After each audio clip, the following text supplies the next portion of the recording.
headlines tonight. Malaysia's next move on MH17 only after court ruling. And Malaysia proposes greater digital access for MSME.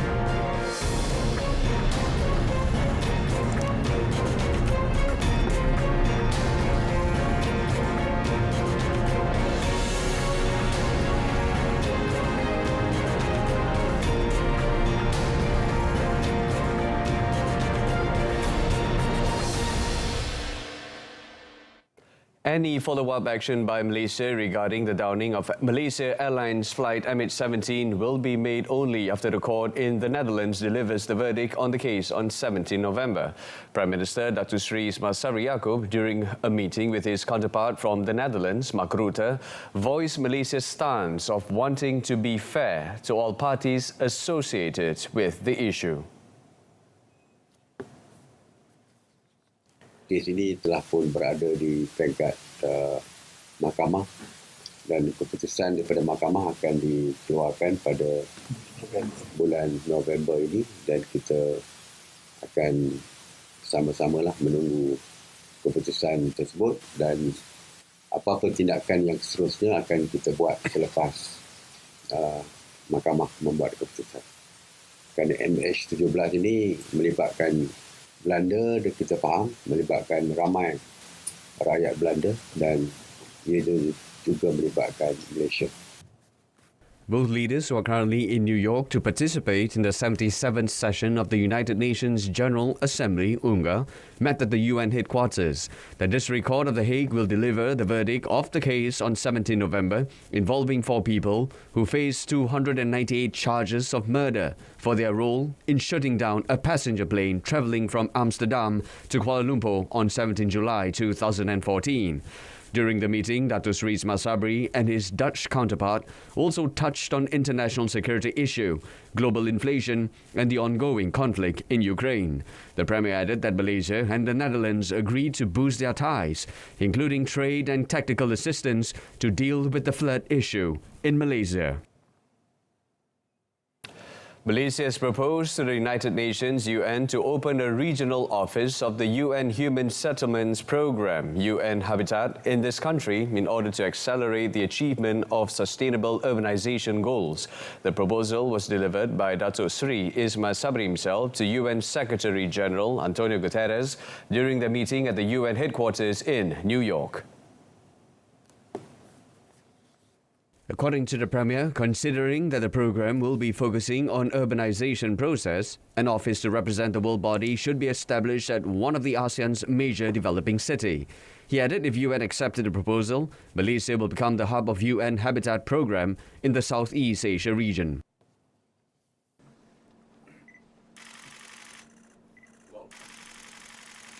Kita tawarkan diri kita, jadi orang lain tak tawar, saya percaya kita lah yang mendahului negara lain. Tetapi bukan satu perkara yang mudah kerana ianya memerlukan persetujuan daripada negara-negara ASEAN yang lain. Negara ASEAN lain mungkin akan memberikan pandangan yang berbeza dan sebagainya. Jadi kita cuma ini merupakan satu pandangan daripada kita saja. Dan jika ada persetujuan, perkara ini juga perlu dibawa ke negara ASEAN, sedangkan negara ASEAN untuk perurusan. Dan biasanya kita akan tengok berapa kos dan sebagainya. Sebab dari segi UN Habitat ni pun mendapat bantuan kewangan daripada negara-negara anggota. The Prime Minister said the proposal was also discussed with UN Habitat Executive Director Datuk Seri Maimunah Muhammad Sharif, who is a Malaysian and the first woman in Asia to hold the post. UN Habitat is mandated by the UN General Assembly to promote socially and environmentally sustainable towns and cities with the goal of providing adequate shelter for all. In other news, during the Keluarga Malaysia dinner, which was attended by more than 300 Malaysians, Datuk Seri Ismail Sabri said Malaysia's economic growth in the second quarter is the highest in ASEAN and higher than some developed and regional countries. He added that the growth is expected to reach a target of between 5.3% and 6.3%, taking into account the first half growth of 6.9%. The country's economy continued to strengthen, with the gross domestic product (GDP) registering a stronger growth of 8.9% in the second quarter of 2022 compared to the 5% recorded in the first quarter. The Premier explained that this was made possible through various measures taken by the government in implementing the stimulus packages and reopening the economic sector in phases, which significantly reduced the impact of COVID-19. Datuk Seri Ismail Sabri also described Malaysians abroad as the country's little ambassadors, who have an important role of projecting a positive image of Malaysia overseas. The Prime Minister said he was confident that the patriotic spirit of Keluarga Malaysia in New York remained high despite being abroad. Malaysia will participate in the International Telecommunication Union Plenipotentiary Conference 2022 ITUPP 22 in Bucharest, Romania, starting tomorrow until 14 October. Communications and Multimedia Minister Tan Sri Anwar Musa said he would be involved in several meetings and bilateral discussion sessions with foreign countries on telecommunications, digital economy, radio and regulations regarding Malaysia's role and contribution in the sectors. In a statement, Tan Sri Anwar, who would lead the Malaysian delegation, said he will deliver a speech during the ministerial roundtable and also deliver a policy statement during the plenary session on 27 September. ITUPP 22, which will be participated by 181 countries, is very special and significant for the country because Malaysia will bid for a seat in ITU Council under Region E, Asia and Australasia for 2023 to 2026 term. Therefore, in addition to organizing a reception on 29 September, Tan Sri Anwar said he and the Malaysian delegation would spend their time there to meet their counterparts to garner support for Malaysia. The minister said Malaysia's direct involvement in the conference would have a major impact on local experts who would benefit from ITU's telecommunications and ICT development programs. Meanwhile, Tan Sri Anwar, who was speaking during the ministerial roundtable, proposed for greater digital access for micro, small and medium enterprises (MSME). He said Malaysia should be made as an example for other countries in effort to adapt digitalization in business operation. It is Malaysia's view that universal connectivity and sustainable digital transformation go beyond rolling out enabling infrastructure and technologies. We are committed to work together towards the realization of the 5 commitments and the 10 key principles outlined in the Bucharest Declaration on building a better digital future for Malaysia. The minister also shared Malaysia's digitalization efforts through the Malaysia Digital Economy Blueprint, My Digital, and National Digital Network Jendela, making communications the third best utility in the country after water and electricity.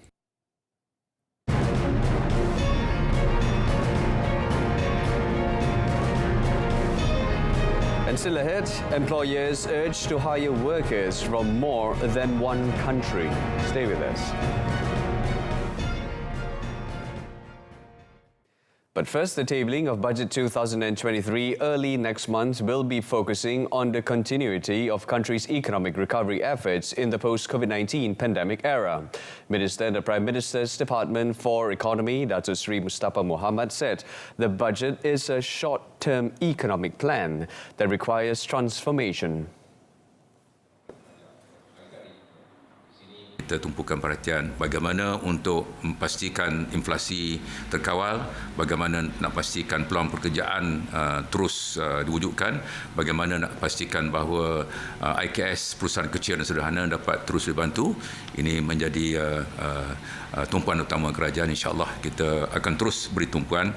Yang penting kita nak pastikan ekonomi kita akan tumbuh seperti dijangka. Apa-apa yang kurang itu kita akan terus baiki. Datuk Seri Mustafa said such approach is important to ensure the country's economy remains competitive and resilient in facing the global challenges. He said previously the focus was on the health aspect, and as the COVID-19 situation improves, the focus would be on the economic recovery process. The issue of foreign labour shortages can be overcome if employers shift their focus to hire foreign workforce from other countries instead of just one. The Human Resources Ministry has called on employers to consider employing workers from all the 12 countries that have been granted with approval to work in Malaysia. According to Human Resources Minister Datuk Seri M. Saravanan, as of now, employers choose to only employ those from Indonesia and Bangladesh. Apabila kita bergantung pada satu atau dua negara sahaja, terlalu banyak syarat. Bukan senang untuk saya sebagai menteri untuk menyempurnakan semua permintaan mereka. Sebab saya perlu jaga kepentingan warga tempatan. Maka kita perlu melihat luar daripada out of box untuk mengambil pekerja asing daripada negara-negara lain. He was met at the launching of Tapa Parliamentary's 15 General Election Machinery. Over 3,000 wholesalers and retailers nationwide are allowed to keep additional stock of 30% of the permitted storage limit. Now, this is to allow preparation ahead of the flood season expected to hit the country soon. According to Secretary-General of the Domestic Trade and Consumer Affairs Ministry, KBD and HEP, Dato' Azman Muhammad Yusof, this permit is given to 2,711 retailers and 1,039 wholesalers. He said all involved can begin increasing their stock from next month. Ketika ini kita ambil pendekatan 30% dulu. Sekiranya terdapat besok dalam keadaan yang agak luar biasa, contoh macam banjir tahun 2014 kan. Jadi ini sudah tentulah 30% itu mungkin tak cukup. Dia memerlukan lebih banyak lagi barang keperluan itu dibekalkan. Dato' Azman added that field truck service during flood season is expanded nationwide. Previously, the service was only allowed in Kelantan and Terengganu. Efforts to strengthen local creative industry will be intensified by the Communications and Multimedia Ministry by restoring the lost heritage and culture of each state in the country. Deputy Communications and Multimedia Minister Datuk Zahidi Zainul Abidin said, as such, the ministry would visit every state to identify the heritage or culture that had inevitably disappeared over time. Mana kita akan pergi tiap negeri sebab tujuan kita yang pertama, kita nak tingkatkan pendapatan KDNK kita dalam bidang industri kreatif. So kita berusaha, Kementerian Telecom berusaha, jadi kita nak pergi ke tiap-tiap negeri macam mana kita nak buat untuk kita supaya industri kreatif tu warisan yang ada di tersebut kita akan hidupkan kembali. Kemungkinan ke depan ni mana kita akan carilah bajet ataupun sedikit peruntukan untuk tiap-tiap negeri itu supaya mereka dapat hidupkan kembali industri kreatif. He was met after the Jagoh Boria final competition organised by RTM at Dewan Budaya University Science Malaysia in Pulau Pinang. The Deputy Minister said the effort to restore the lost heritage and culture was important to make the creative industry a major contributor to the country's gross domestic product (GDP). The Ministry of Environment and Water, KASA, will leave it to the Kedah State Government to decide on what to do with the 3 water reservoirs of the Musang King Durian Farm at the top of Gunung Inas in Baling. Its Minister, Datuk Seri Tuan Ibrahim Tuan Man, said he was confident that the state government would address the issue and monitor all projects in Kedah as best as possible. Dato Sri Tuan Man said the ministry will leave the matter to the state government, who will be observing and act based on the situation. The minister said this when asked about the move to drain the 3 reservoirs, which have become a concern of the residents because they are said to have caused mud floods and debris flows in Kampong Iboy, Baling on 4 July. Earlier, Dato Sri Tuan Ibrahim said that the Department of Irrigation and Drainage was asked to drain the 3 water reservoirs, each the size of a futsal court, as soon as possible for fear of flooding. And thanks to quick action by the Johor Fire and Rescue Department, JBPM, 14 children and 5 teachers from Tadika Umiku Sayang in Kampong Muhammad Amin in Johor Bahru were saved after the city was hit by flash floods this morning. Senior Fire Officer 2 Nazaruddin Yusof said 7 firemen from the Lakin Fire Station and a fire engine were promptly deployed to the location after the State Operations Centre received an emergency call at 9:30 a.m. today. In a statement, he said the operations extraction team rescued and evacuated the trapped victims to a safer place, which was a fast food restaurant located about 550 meters from the scene. The operation ended at about 10:45 a.m. when the floodwater level had been knee-high. Meanwhile, the District Disaster Management Committee, JPBD, in a separate statement said that a total of 10 areas in the district were reported to be affected by the flash floods, which were triggered by heavy rain that started at 6:30 a.m. and the high tide phenomenon. However, JPBD said the floodwaters at several locations had receded and they were monitoring the situation from time to time. It added that 5 more relief centres have been opened in the state, making it a total of 6 to place 200 flash flood victims as of 4 p.m. today.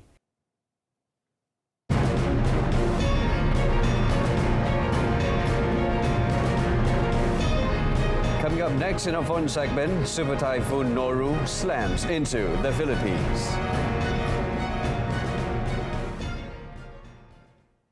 Super Typhoon Noru slammed into the Philippines today, battering the heavily populated main island of Luzon with strong winds and heavy rain that have forced hundreds of people to flee their homes. The state weather forecaster said the storm was packing maximum sustained winds of 195 kilometers an hour as it charged towards the archipelago nation after an unprecedented explosive intensification. Noru, the strongest storm to hit the Philippines this year, made landfall in Bordeos municipality on the Polillo Islands, part of Quezon province at 5:30 p.m. local time. Residents living in danger zones were urged to adhere to calls for evacuation whenever necessary, while forced evacuations have started in some high-risk areas of the metropolis. Noru comes 9 months after another super typhoon devastated swathes of the country, killing more than 400 people and leaving hundreds of thousands homeless. Noru is expected to weaken to a typhoon as it sweeps across central Luzon before entering the South China Sea tomorrow and heading towards Vietnam. The Philippines is regularly ravaged by storms, with scientists warning they are becoming more powerful as the world gets warmer because of climate change. The death toll from the sinking of a migrant boat off the coast of Syria has risen to 94. Secretary General of the Official Higher Relief Commission, Muhammad Kaya, said in a statement that 4 new bodies were recovered, bringing the toll to 94. He said 5 Lebanese and 8 Palestinians who were on the boat are still being treated at the Al-Basil hospital in Syria's Tartus city and will return soon to Lebanon. On Thursday, Syrian regime authorities said that a boat that set off from Lebanon sank off the coast of Tartus. The boat was carrying nearly 170 Lebanese, Palestinian and Syrian migrants, where only 94 bodies were found so far, in addition to around 20 rescued, while the others are still missing. Attempts by Lebanese and Syrians to migrate from Lebanon to European countries through illegal means have been rising due to an unprecedented deterioration in economic and social conditions and soaring poverty. Polls have opened as Italians are voting today in a snap general election. The election came after Italy's President Sergio Mattarella dissolved parliament in July and called an early election on 25th September. marking the end of the government led by Prime Minister Mario Draghi. Nearly 51 million people are eligible to vote in Italy's one of the most crucial elections. With over 4 million Italians living abroad have already cast their ballots. Voters older than 18 will also be able to elect the members of Parliament's upper chamber, a first in Italian history, which was made possible following the endorsement of Italian Senate. It was reported that they could already vote for the lower house of the Parliament. Italians will elect 200 senators and 400 deputies in the chamber. The voting started at 7 a.m. local time and polls will close at 11 p.m. local time.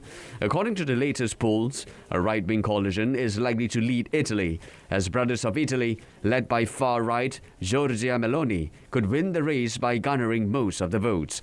The polls also showed the centre-left Democratic Party, led by Enrico Letta, ranks second, followed by the far-right Lega Party, led by Matteo Salvini. If elected, Meloni will be Italy's first female prime minister, and for the first time since World War II, the country will have a far-right leader.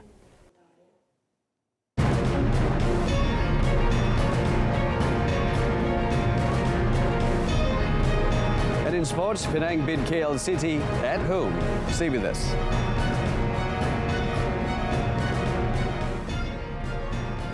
After witnessing more than a week of drama as 6,643 athletes competing in various types of sports, the 20th Malaysia Games Sukma, which drew its curtain last night, witnessed the biggest surprise when Johor was named as the overall champions. Johor contingent chef de mission Datuk Muhammad Najib Samuri said the high family spirit is one of the main factors for the success achieved by the state. Johor's maiden success, which surpassed the initial target of 40 goals by winning 77 goals, 52 silvers and 43 bronzes, saw them emerge as the new powerhouse of Sukma since the games first organised in 1986. Antara kuncinya sebenarnya saya anggap atlet ni sebagai seperti adik-adik saya juga. Saya minta diorang pagi sebelum ke venue masing-masing hubungi ibu bapa masing-masing, minta restu untuk melakukan aktiviti masing-masing di venue masing-masing. Datuk Muhammad Najib also issued an early warning by stating that the team was looking to collect 70 goals to win the overall title for the second time in a row.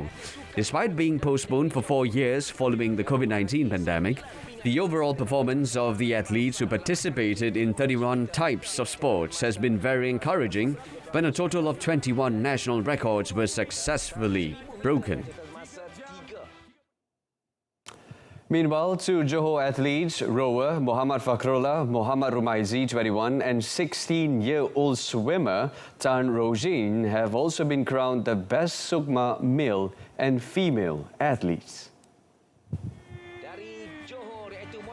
Not only did he bag 9 goals, but Muhammad Fakhrullah also broke 2 national records for the K2 500 meters and the K2 1000 meters event, while Ruzin showed excellent performance by bringing home 6 goals, 1 silver and 1 bronze.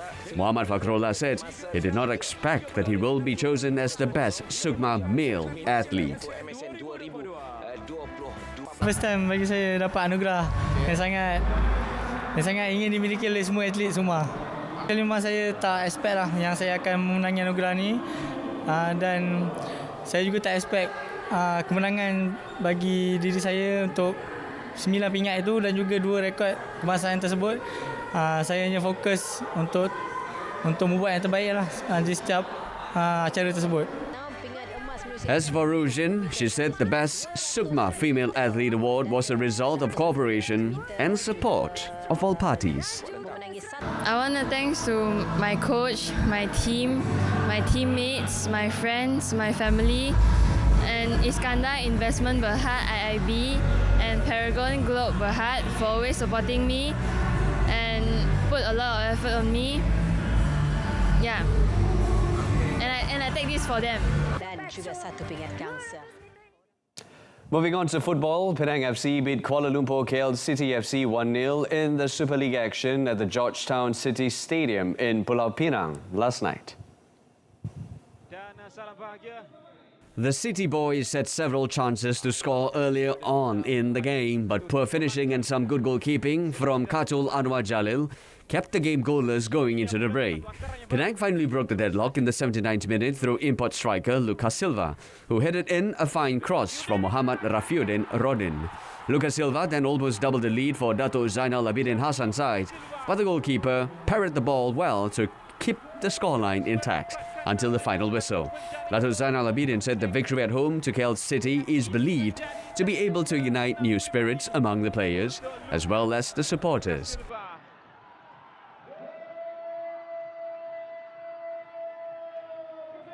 Tiap-tiap pemain memberi segala-galanya.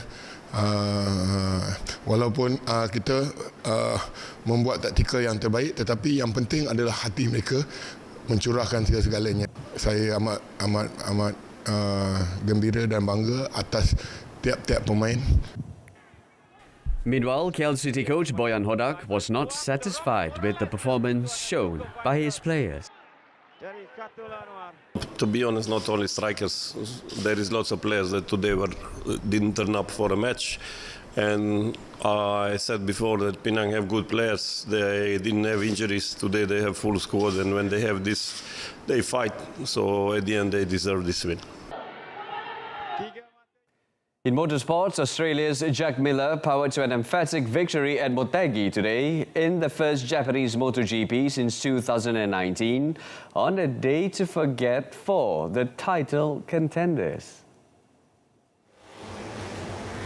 After heavy rain and storms yesterday, the first Japanese MotoGP in 3 years because of the pandemic unfolded under hot and sunny skies. Ducati rider Miller stormed from 7th on the grid to clinch his 4th MotoGP victory, taking the checkered flag by more than 3 seconds from South Africa's Brad Binder. Spain's Jorge Martin was 3rd. Reigning world champion and current leader Fabio Quartararo on a Yamaha was best placed on the trio of title hopefuls, when he came 8th, extending his lead to 18 points with 4 races to go. But his chief rival, Francesco Bagnaia, had a nightmare, crashing on the last lap as he attempted to overtake the Frenchman. Spain's Alex Espargaro also fell further behind in the title chase after suffering a mechanical problem before the race started. He frantically dumped his Aprilia in the pit lane and jumped on his spare bike before finishing 16th in a blow to his title chances. And in tennis, third-seeded Marcus Giron ousted top seed Daniel Evans in straight sets on Saturday to advance to the San Diego Open final, where he will face off against fifth-seeded Brandon Nakashima. American Giron needed 1 hour 46 minutes to get past Evans 6-3, 7-5 and gave himself a chance to claim his first ATP Tour title at the 250-level event. Giron, who needed almost 2 hours to book himself into the final, hit 11 aces and won 80% of his first serve points against the world number 25. The American saved all 3 break points he faced and converted 2 of 5, won in each set against his British opponent. If he can win the title tomorrow, Giron will rise to a career-high ranking of 44.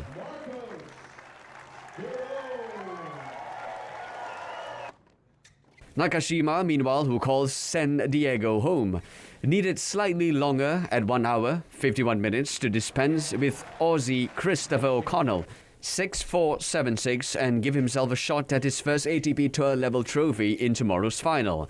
Nakashima showed no nerves at his home tournament with the pressure of trying to advance to his maiden Tour level final of the season. The fifth seed who saved the 2 break points will have the experience edge against Giron, who reached his first ATP Tour final in style. Up the news at 10 in our top story, Malaysia's next move on MH17 only after court ruling. Join us again at 12:30 tomorrow afternoon. Till then, it's lights out. I'm Pranila Paul. Salam keluarga Malaysia. Take care and have a fantastic week ahead.